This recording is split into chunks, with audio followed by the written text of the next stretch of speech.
Reminder, none of the following belongs to me. Please give credit to the original creators of both Tome and its music. The only assets that belong to me are my own characters, as well as my own games I am creating. Hello everyone, this is Hero's Path here, and I'm sure by my tone of voice you can hear this is on a more serious subject that I felt like sharing with, as I am pitching in to assist with probably one of the greatest animated shows I've watched on YouTube. And I'm not saying that to, sound repetitive. I actually truly mean that. And it's mostly because, and I feel like I'm gonna get crucified for this, it's mostly because of how everything kind of built on each other, and it's something I usually touch up a lot with my friends.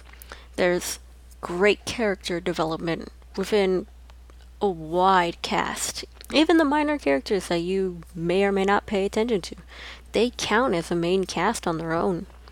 Side characters, supporting characters, yes, but a main cast nonetheless that also develops some character development.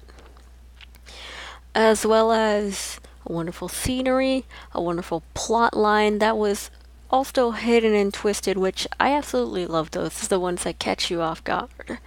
And that's something Tome brought to the table, and the way it concluded out was just a great ending to just a wonderful story altogether.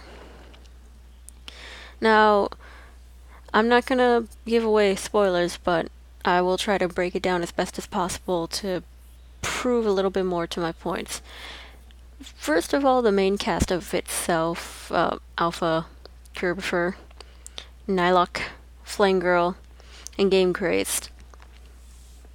The whole five of them just enjoying their adventure. I just love the stupidity between Curb and Nylok. That one episode just tiptoeing after Game Crazed. And then the other part just Kerbifer, I'm so pro. It was just little bits and bits of humor that just could bring a big smile to your face, and you'd be like, I'm having a bad day, let's just watch Curb dance. And it literally would bring up a smile to my face. Now, when my friends were first telling me about Tome, I honestly had no idea what it was. But the name alone piqued my interest. And my friends went to explain, well, it's kind of like a virtual reality game, or what could be the future for us. And I was like, that's now pretty interesting. I gotta look this up.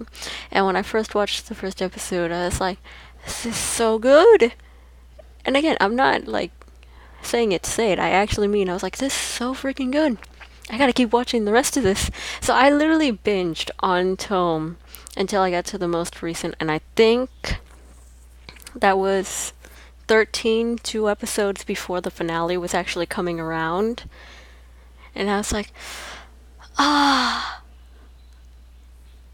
oh, it's so good.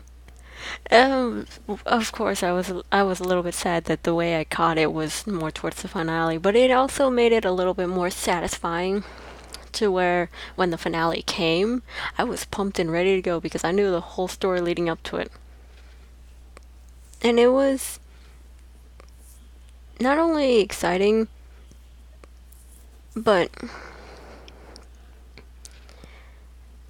it's so hard to put into words.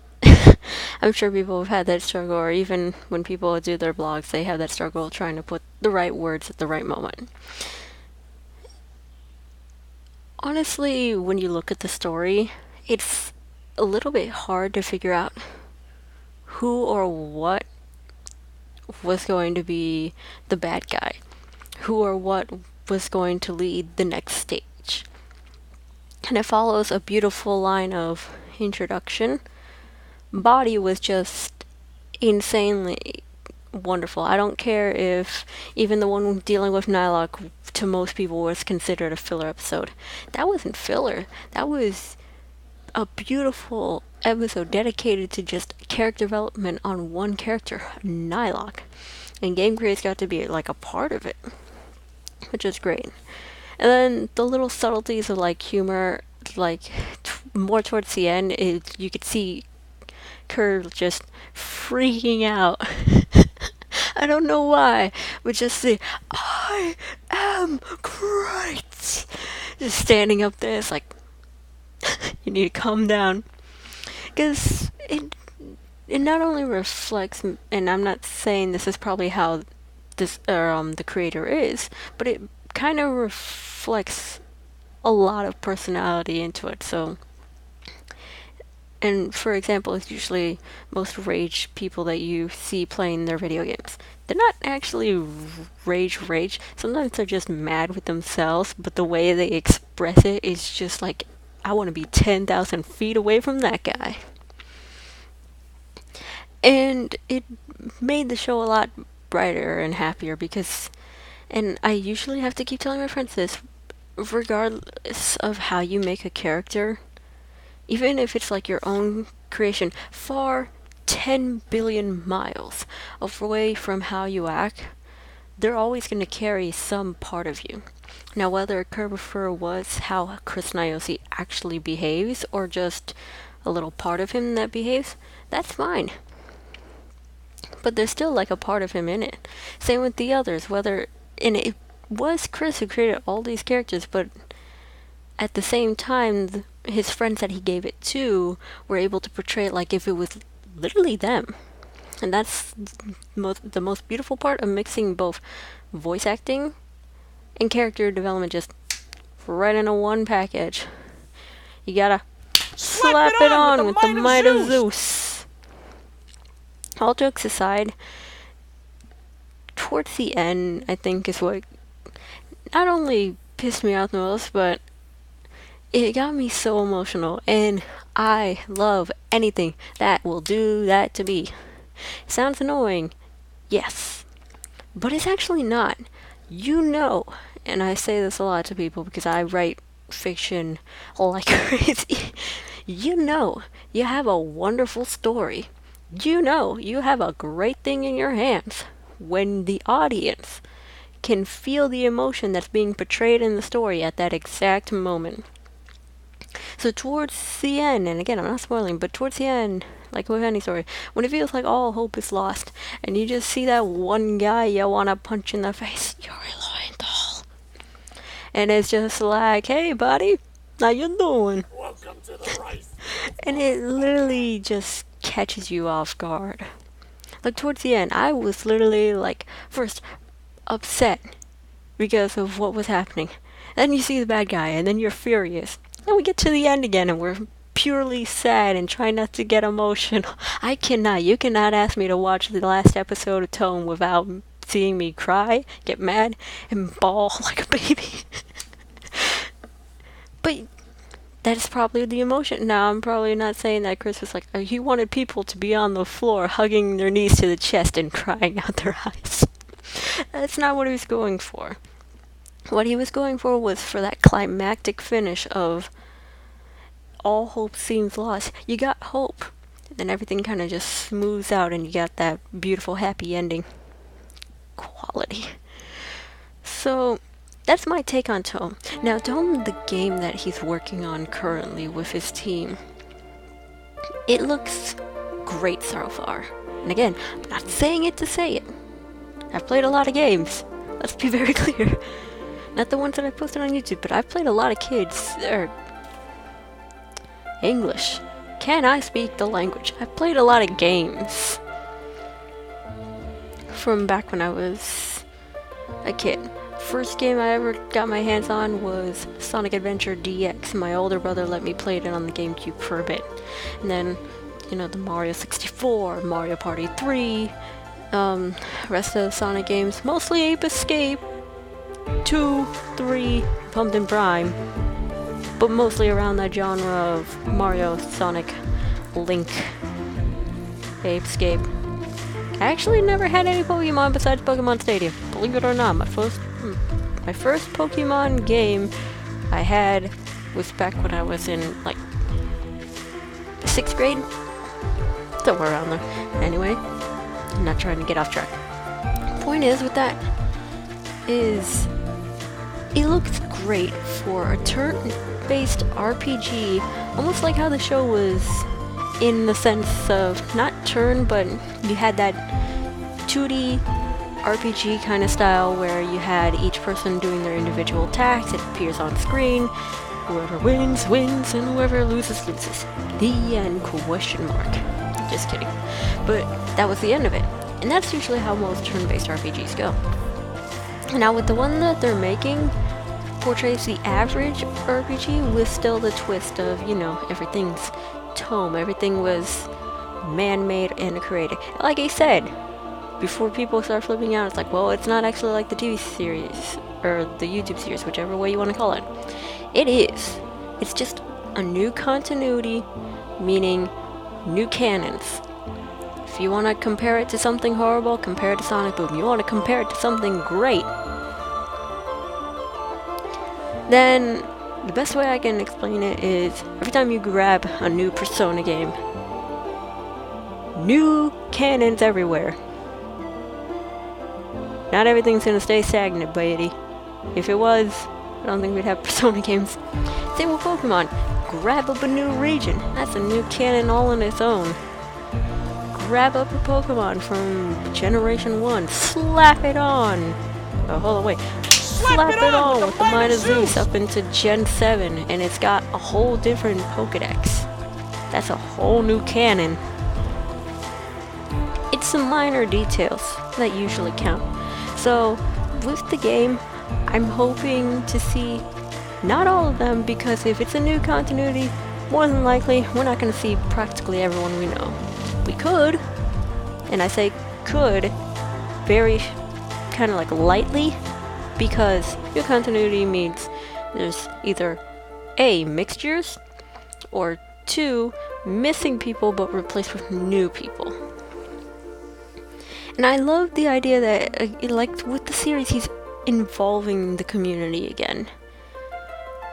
I mean, the community is large enough that within 48 hours, we all managed to just throw our money in there.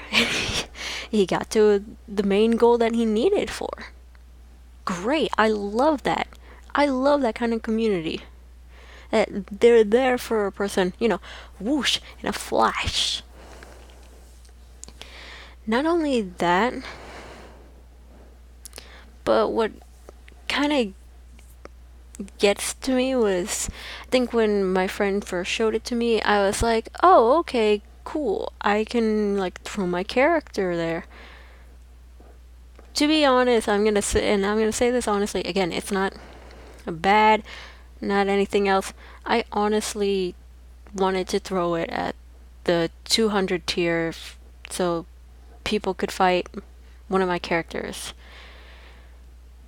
And I kept thinking about it because I've had a lot of bad, let's be very clear, I have had a lot of bad, past reactions with both characters, how people felt towards me, and any of my ideas. And it did shoot me down when I was staring at it for maybe a good 10 to 15 minutes at the screen about that, and I was like, maybe I'll come back to it. Probably when I came back within an hour, it would all close, and I was like, thought about it too hard. But that's also because I was scared to show my character. And I'll plaster the old ones on the screen. Not gonna give away what I'm gonna give Chris for the design of the new one, because, and again, I don't do it, I hope it's not insulting to him, I really do, but when I was watching the series with my friend, we made characters that we believed could be a part of the series, and it worked well between us. I'm sure if we gave it to him, he'd be like, what in God's name am I staring at? I wouldn't blame him. I would question myself too. What am I staring at? But when I first made my character, I can give his name at least, Florin, I originally loved the idea of Softy. Now, I wasn't going for the whole Softy. What I wanted was that he was literally a virus made by a hacker named Shade Slayer. Shade Slayer was a kid named Thomas. I can't remember his last name. because I never gave him a last name. But Thomas hated the whole idea of Tome and everything, and he just felt, well, maybe I'll put in a virus and eventually it'll glitch out the whole thing, that I never have to hear this again and people can move on with their lives. And I'm just So I made Florin sentient, and he began to adapt to the whole idea around him. And eventually he made friends with Maria, which was my friend's character, or rather her username Phantasmica. I still love it. But he was supposed to be a brawler, the mentality or behavior, the behavior of like an 8-year-old, but he could also be extremely mature, and I loved him. I even gave him his 4 little moves, cute little names for them, and I was like, he's a brawler. He's got nature. He can use a vine shield and a rapid hurricane. You hear these and there's like cringe in the background by somebody. A thunderquake and volcanic eruption, and I was just like, I love him. I absolutely love him. And then to kind of go along with the story that, okay, he is an actual glitch. So it's like, okay, his actual name was like supposed to be file _.exe, which his Florin stood for frequent logins of reoccurring elements AI navigation, which was supposed to be that he can track anyone's login as long as it was a reoccurring element. So people that logged in frequently, okay, I have that slapped into my database. And the problem is it could find any of these files, either latch onto them or stay around the player, or this is what the hacker wanted, or stay around the player to the point where it glitched out the avatar and they were no longer seen or able to log back in. And he wasn't evil. When he became sentient, he was so friendly. Sure, there was some times where his virus would act a little bit funny and start scanning things it shouldn't be scanning. It was scanning the files of like Mech City and all that. And I liked him like that. And I gave him I gave him like friends that were supposed to be attached to the program, so to speak. I gave him Ware, which is basically short for malware. And it was a bunny that made an avatar for itself.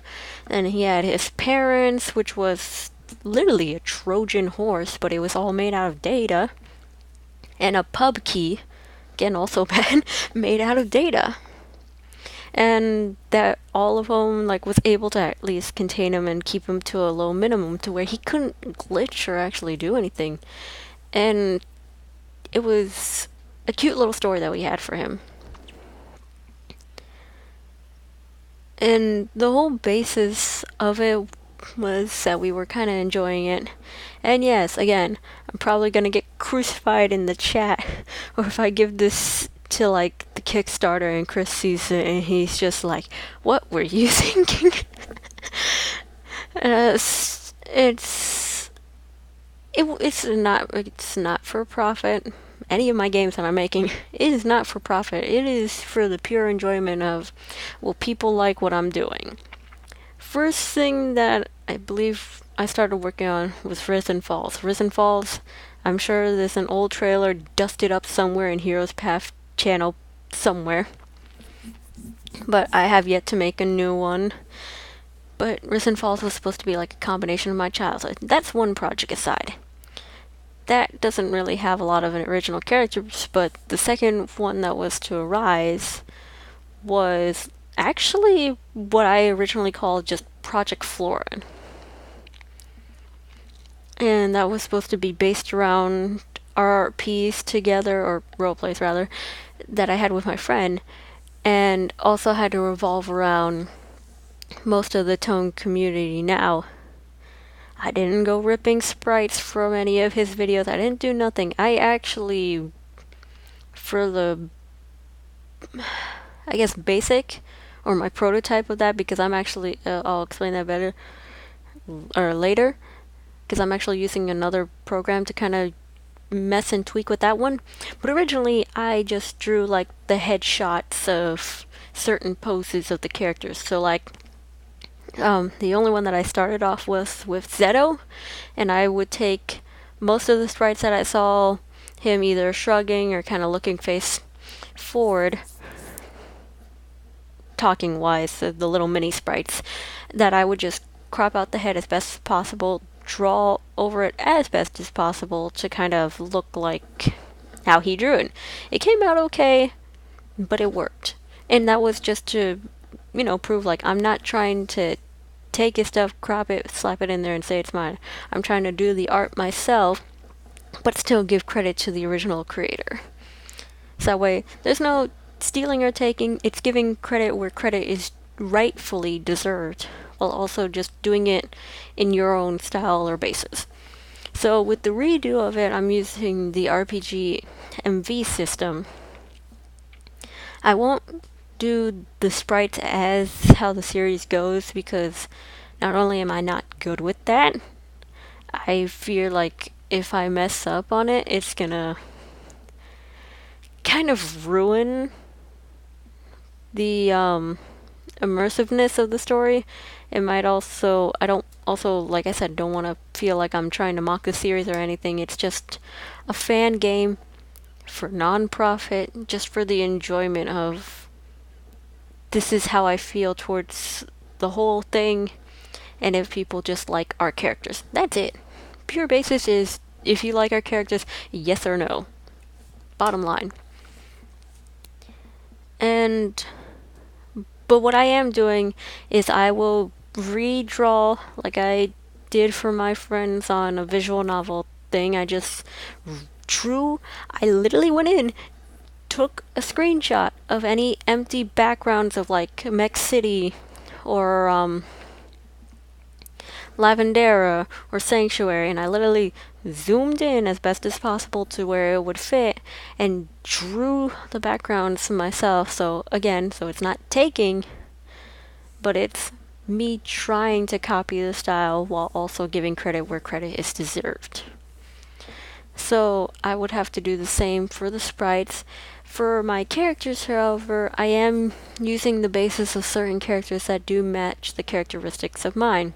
For example, we have Omega. Omega has the avatar data of Alpha, Zeto, and Florin combined. However, Omega's behavior pattern changes throughout the timeline.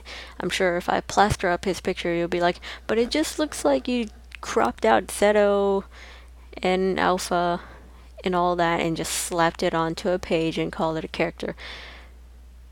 Not really, because if I'm going for like data cores especially, and I've done this with another character that I've called Sax, and that's for like the Sonic universe, it looks like them.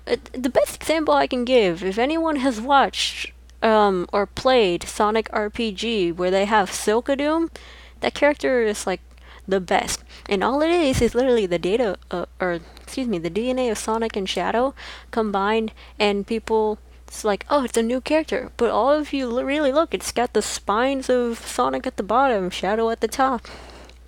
The colors of both Sonic and Shadow just slapped onto the character.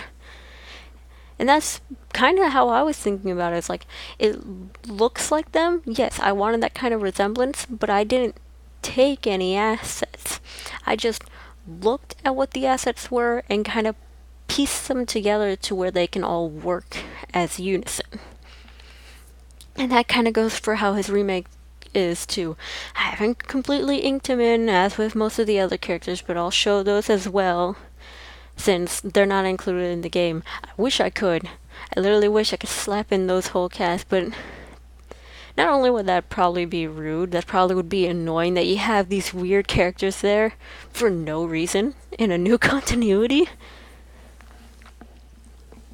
But that was something that I felt like I can make as a fan to show my gratitude. Even right now I'm taking animation classes. It's mostly for my game, which I'll explain a bit, the main one, that I'm focusing on, but I want to also see if I can try doing cutscenes in my own style, not the same style that we see Chris and IOC do his animation of the Tome series, but in my kind of style to just show, like I said, my gratitude and to see if I can share something with the community, and if he likes to play it, then he can play it by all means.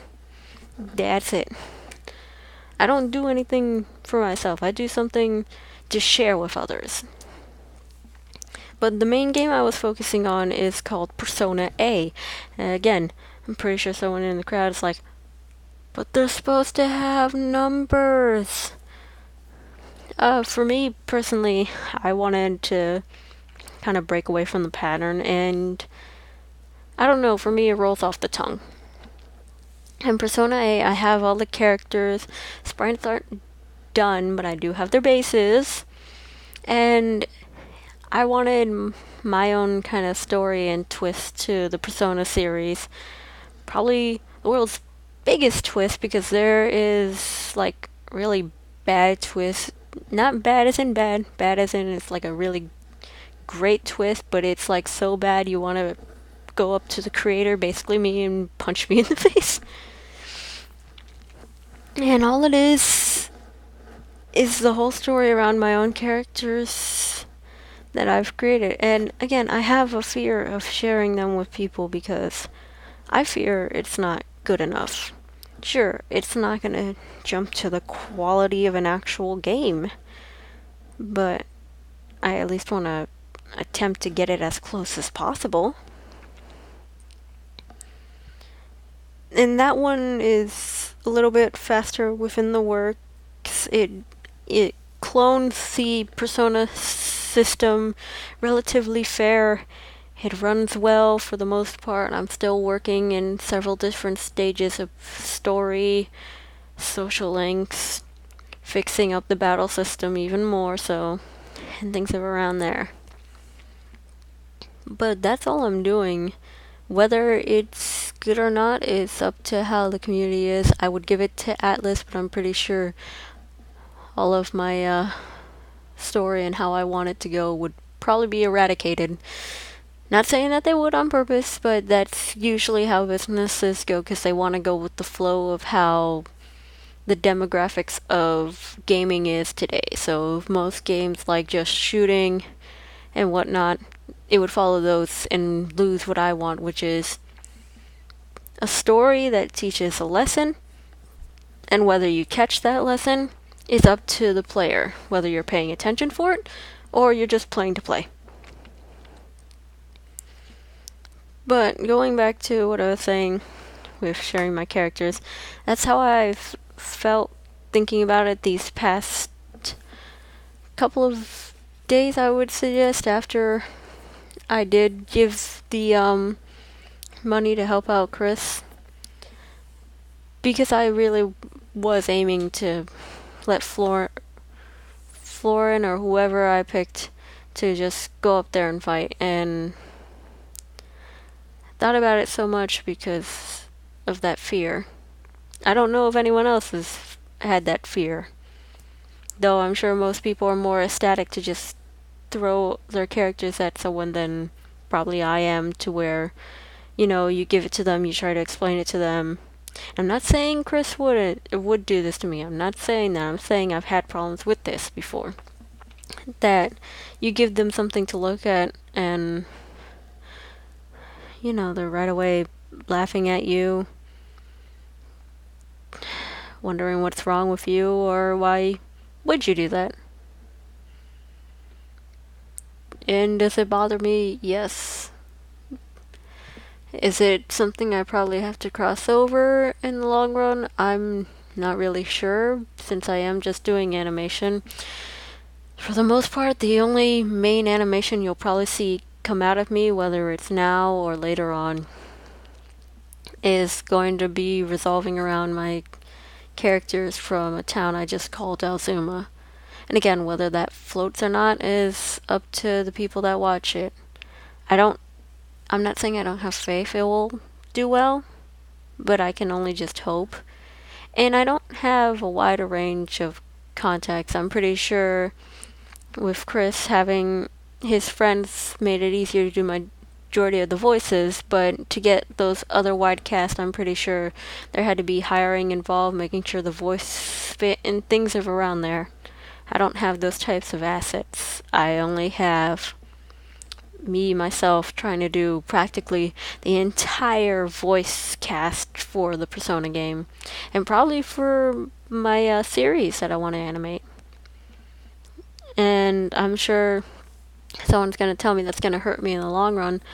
Pretty sure it would if you're a singular person doing practically everything. Can it be done? Yes. We look back to the lady who does almost all of the cast within The Simpsons. It can be done. But for me, with my voice range, it kind of irks me the wrong way. And I'm pretty sure I sound like I'm rambling at this point. But that's pretty much my basis of what I wanted to give about Tome, my feelings towards the RPG, the process. It's like I said, it's going great. It was just me that kind of faltered in thinking like sharing my character would have been a horrible idea and someone would have mocked me for it. And along the lines of me trying to make my own tiny RPG game on like an RPG Maker MV for the sake of sharing with the community. So I think the last thing I can just say is I wish Chris, the entire cast of Tome, good luck with the game. I look forward to seeing more of the progress as well as the monsters that are going to be created during his many streams. And I do look forward to when we do have to hand in our characters for the for the most part. I would do Florin's voice since he said we could, but I don't think anybody would want to hear me attempting to do a young child's voice in the sound of a male when my vocal range can only hit those of Mario, Luigi, Wario, Waluigi, Sonic, Shadow, and some other of the Sega cast. I don't think that's gonna fit. But good luck with you guys. I hope everything does go well. And I might do a walkthrough if I do get the chance to. It depends on with college schedules and things around there. But otherwise than that, I'll see you guys in the next video. If you do have any requests of probably speed painting or to see any more videos, you can tell me in the comments below or on Twitter if you actually like to, whichever way makes it easier for you. Or if you just want to talk to me in the comments about this entire video on itself, that's fine by me. Just like I said, just drop a comment down below in the comments and I will try to reach out as best as possible within my time. Alright, see ya.